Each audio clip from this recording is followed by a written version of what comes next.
Countdown for blast off. X minus 5, 4, 3, 2, X minus 1, fire.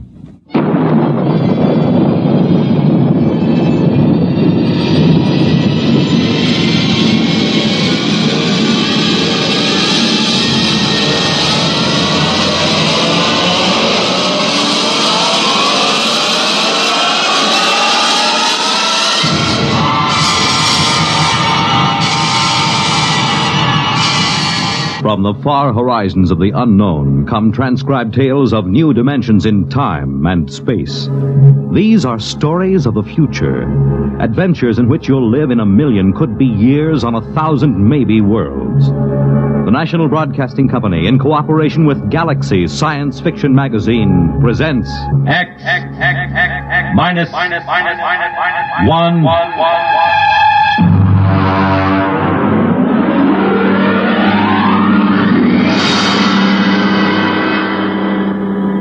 Tonight, Project Trojan by Ernest Kenoy.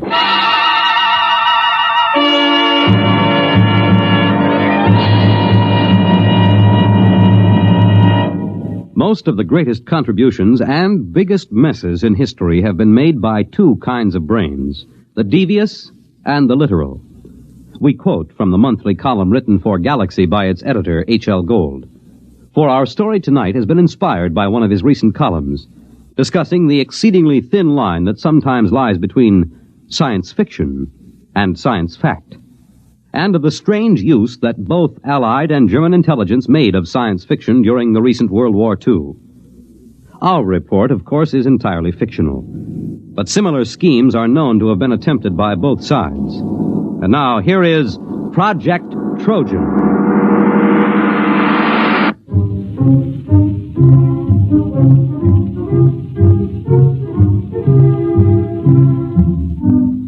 The idea of Project Trojan was originally conceived in February of 1943. The Intelligence Plans Commission, an adjunct to Joint Army and Naval Intelligence, was under the command of Colonel Sir Harold Bostwick. The first antecedent of Project Trojan occurred on an afternoon in February. Corporal Arthur Muggeridge was serving tea to Lieutenant Maurice Withering and Captain Amos Mackenzie. Here you are, sir. That's real butter on the bread. I won 5 pounds of it from one of those Yank mess sergeants over at the Crown and Lance. Oh, butter, eh? Aye, sir. Mackenzie. Well, confounded man, you might show some interest. Here Muggeridge tangles with the 8th Air Force to improve your tea, and you sit there reading. What the devil is so engrossing? No, never mind. If it's me you're worrying about, you needn't, sir.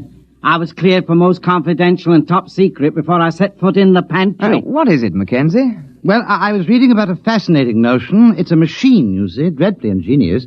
It's a method of setting up a reverse polarization field about a given metallic surface, say the plates on a submarine or a tank. Makes them 5 times as strong. A little more cream, Muggeridge. It's powdered milk, sir. Hush, leave me to my illusions. But, Mackenzie, how can you be so calm? Don't you realize what this means? Tanks 5 times as strong? Is it in production? I mean, when do the first models go into combat? It's certainly been a well-kept secret. I wouldn't say that. There's about 50,000 people who know all about it here in England. And, of course, a great many more in America. Oh, that's impossible. But I doubt if it will ever be used in combat. You're stark raving crackers. A secret like it. Where did you find this? Now, let me see that. Here you are. Incredible science fiction. It's an American magazine. You mean this is a story, one of those Jules Verne things? You've been pulling my leg. Aye? Well, I mean, after all... Well, Captain Mackenzie, I hardly think that... Well... Now, don't get stuffy, man. After all, to chaff me before the ranks. I don't mind, sir. But it did have you going, didn't it? Well, it sounded plausible. I don't know a confounded thing about electrical fields. Even if you did, it might take you in, huh?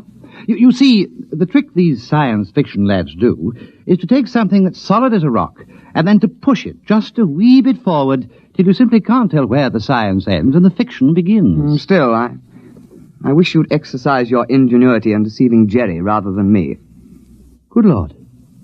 That's a fine idea. What is? If an intelligent, brilliant officer and gentleman like yourself might be taken in by a wild tale like this, whom else's leg might we pull? Huh? Muggeridge, another bread and butter sandwich, if you please. And take one yourself.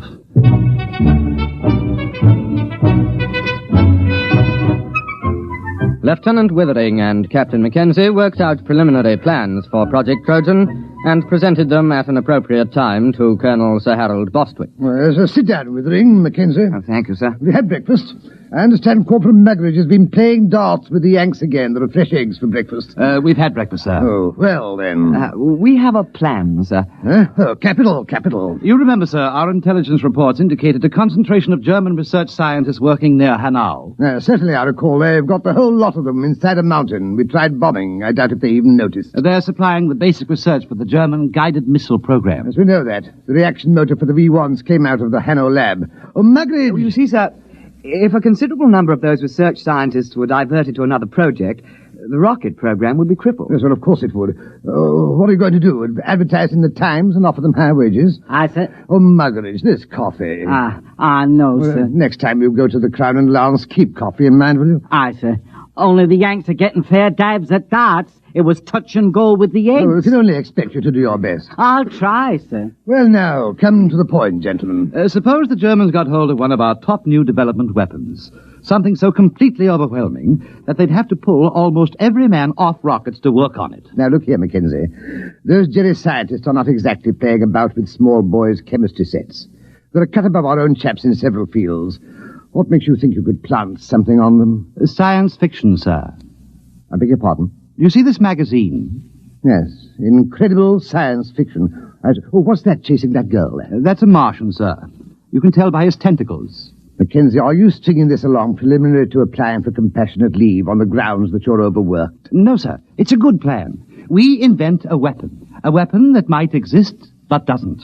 And we leave it lying about where the Germans can snaffle it. And then they take most of the scientist fellows off the rocket program to work on our weapon. And that's the most preposterous nonsense I've ever heard. But, sir... I don't want to hear anything more about it. Yes, sir. I suppose she was right. Who was right? This Wren. I met her going up to London. Rather proper little type till you got to know her. But then she's rather a firebrand. Captain Mackenzie, please spare us the sordid details of your off-duty peculations. Sorry, sir. You see, she's the secretary to Admiral Sir Alan Grummins. They're talking of dropping this unit. They feel that other intelligence groups are quite competent to handle the routine, unimaginative work that we've been doing. Oh, I see. Of course, they'd reassign personnel. Would you say this science fiction scheme of yours was imaginative? Oh, it's practically visionary. Well, suppose you do some preliminary work. Thank you, sir. Routine, eh? Unimaginative, eh? Bah!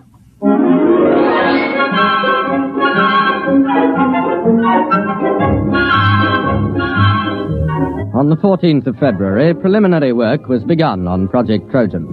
At first, Lieutenant Withering and Captain Mackenzie worked alone, researching the source material of the project.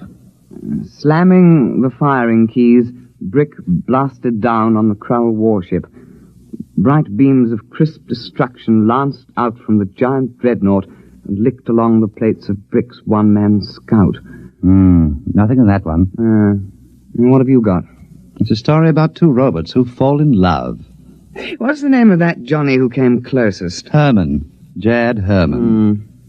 He got half a dozen ideas that are close. Where do you suppose he is? Somewhere in the States, I suppose. That's no use, then. Why? Look, man, perhaps we can put a query through Central Chafe Intelligence. The Yanks ought to be able to dig up this Herman chap for us. No. It's worth a try.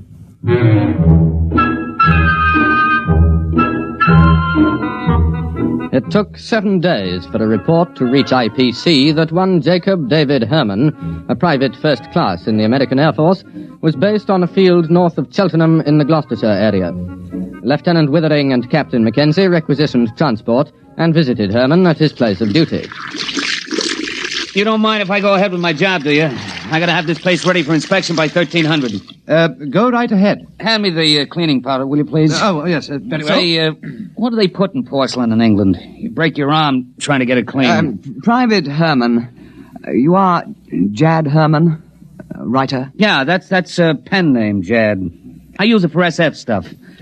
I used to write for the Confessions under the name of Cynthia Herman. I remember one article.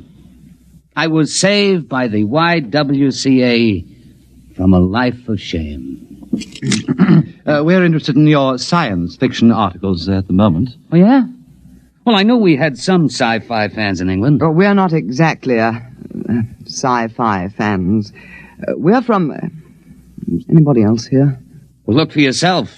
There's no hiding place down here. Well, we are from Intelligence Plans Commission.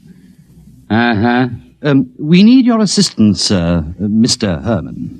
No kidding. We have a project that calls for your particular talents. You got a latrine needs cleaning? We're quite serious, Mr. Herman. Will you kindly pack your things and be ready to come with us within 1 hour? Oh, I'm sorry, gentlemen. I couldn't possibly leave until after inspection. I've got too much of myself invested in this latrine. But after that, I'm at your service.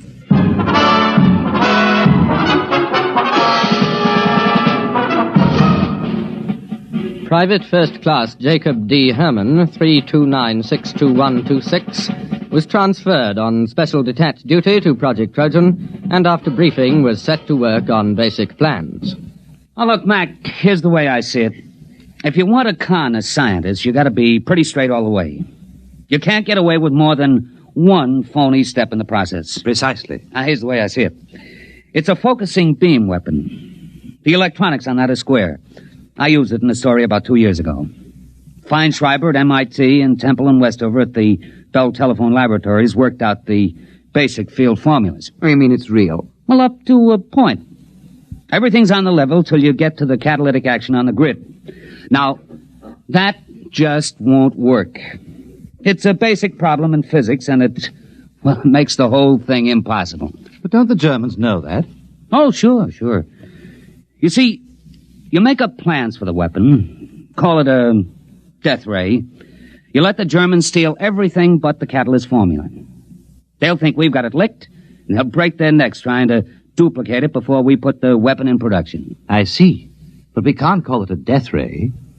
Well, how about projector, electronic grid deflecting type 3? That has a braw ring to it, my lad. I've got the basic idea of the thing, but you'll have to get some of your science boys to work it out. We'll put a requisition into the Manpower Commission in the morning.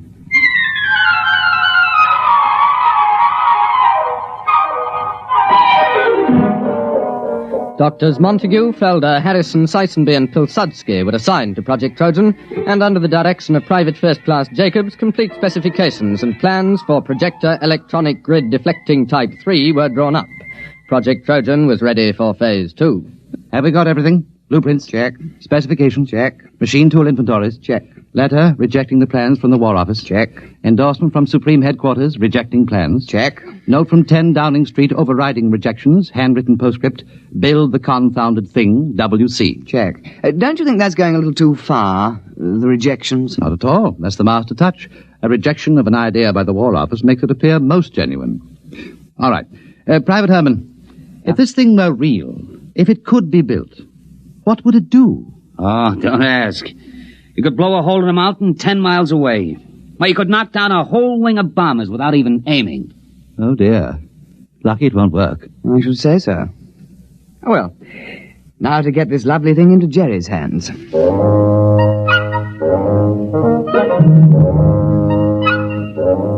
Phase 3 of Project Trojan was commenced on the 15th of March, 1943.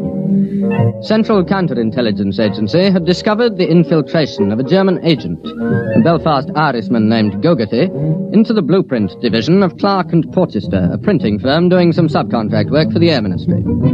Gogarty, the German agent, presumably microfilmed the plans because shortly thereafter he received word that his sister, living in the Irish Free State, was to be married to a bus conductor. British agents attending the wedding disguised as farm laborers lost track of Gogarty for several hours due to circumstances beyond their control. Then we have no way of knowing whether Gogarty delivered the Project Trojan plans. Well, sir, there was a submarine sighted a day before off the coast. It's likely he made contact. Well, keep me informed. That's all we need now, another disaster. Did something else go wrong? You're jolly well right. Muggeridge has been playing darts with the Yanks again. Oh? What have we got this time? Butter or beefsteak? Nothing. The blight has lost my whole month's whiskey ration.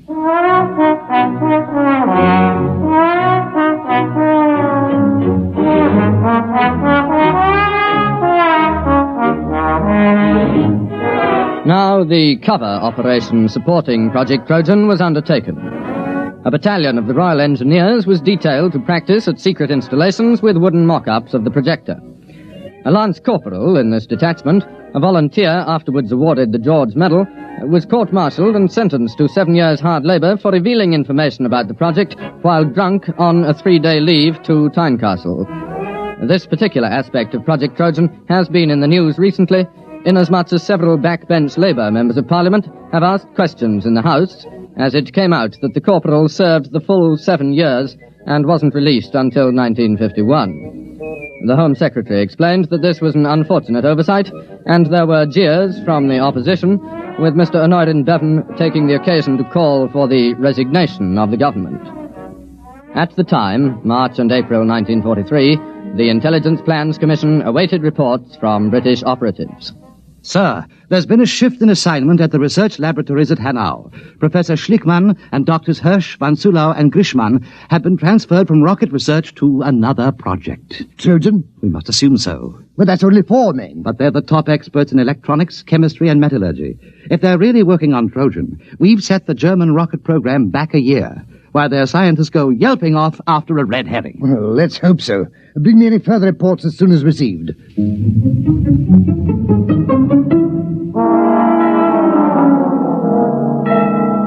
British intelligence reports, filtering back through occupied Norway and neutral Sweden, continued to indicate the success of Project Trojan. 4 more top scientists were known to be transferred from the rocket research base at Peenemünde to the Hanau laboratories. Definite knowledge was obtained that the new assignment was a startling new weapon, agreeing in detail with Project Trojan. What a sally, Mackenzie. What a stunt. Yes, sir. We shall have to have a little party to celebrate.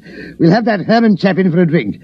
I'm sending Muggeridge off to play darts with some of the Free French over at Germain Manor. He ought to be back soon with the champagne.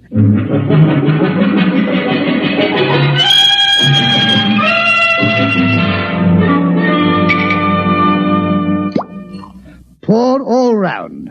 Private Herman? Thank you. All right now, to the projector, electronic grid deflecting type 3. The biggest fraud since the South Sea bubble. Colonel Bostwick. Oh, Withering, take a glass. We're just drinking to Trojan. Well, I think I'd rather not, sir. Well, what do you mean? There's a dispatch from Germany. What about it? A section of the mountain overlooking Hanau has disappeared. What? It's true. It was on the reconnaissance maps yesterday, and it was gone this morning. A 10-mile slice of mountain. That's impossible. Oh, it isn't. It works. Trojan works. But it can't. There's no catalyst. It's impossible. All our scientists said so. Well, I guess they were wrong. It works. They must have found the catalyst. I suppose we should have foreseen that. All those scientists working on it. They must have built a model and tried it out. It won't take them more than 3 months to put it into production. Well, there goes the war. Muggeridge. Aye, sir. Fill the glasses up again.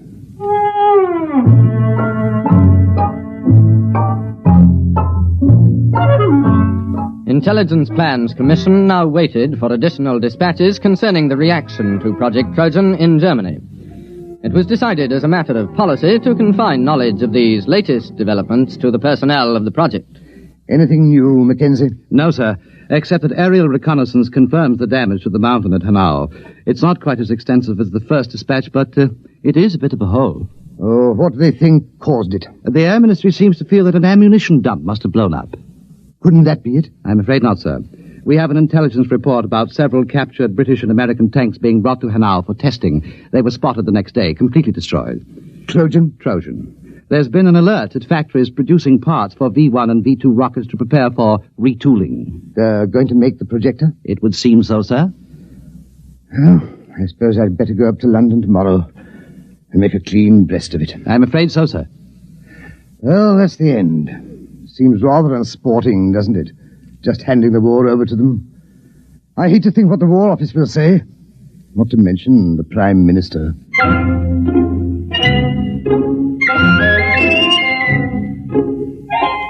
Project Trojan was nearing its closing phase. At precisely 0600 the next morning, Colonel Sir Harold Bostwick ordered his staff car and taking a thermos of tea, proceeded to leave his office. Just before the staff car got underway, Lieutenant Withering appeared with another dispatch, accompanied by Captain Mackenzie and Private Herman. Colonel Bostwick, sir. Wait. So what is it, Withering? Another dispatch. No, don't, please. It's bad enough. There's been another disaster at Hanover. They knocked another mountain with our little present to them? No, sir. They've knocked themselves out. What? The laboratory under the mountain. It's exploded. It has? Went up like a Roman candle. We've got pictures. There was a flight of mosquito bombers over at the time. What happened? The projector. It backfired. How do you know? It had to. That's why the catalyst is impossible. You see, the metal fatigue on the grid is a function of... Never mind. Are you sure? Yes, sir. We have a reliable agent's report. The Germans are completely confused. They were operating the projector under a top-secret designation. Nobody knew any of the details except the dozen scientists working on it. And they were inside the laboratory when it blew. Our man was in the rescue squad. There isn't a thing left, sir. Plans, models, or scientists. Sir, do you realize that Project Trojan was a success? We've diverted a dozen top scientists from the rocket program permanently. Well, do you think we'll be decorated? Lieutenant Withering, inasmuch as we came particularly close to handing the whole war to the Germans on a silver platter, I suggest we forget Project Trojan. Oh, yes. Yes, I see. Of course. You're very canny, sir. I think we had all better return to precisely what we were doing before the whole nasty mess started.